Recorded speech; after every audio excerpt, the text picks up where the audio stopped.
आज पाणीपाग जब कथा कहे ताले आज सेप्टेम्बर 5 तो सकाल सकाल विभिन्न स्थान में कोहला पाग संग झिपिझिपि वर्षा देखा मिली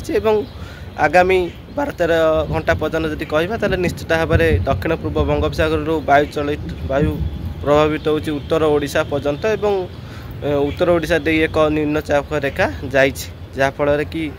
छत्तीसगढ़ पर्यंत यह लंबी रही जहाँफल कि आज कह उत्तर ओडिशा और उपकूल ओडिशा रे मध्यम प्रबल वर्षा देखा मिल पारे ता सहित मझे मझे घड़घड़ी और 40-45 किलोमीटर पवन बहबार संभावना रही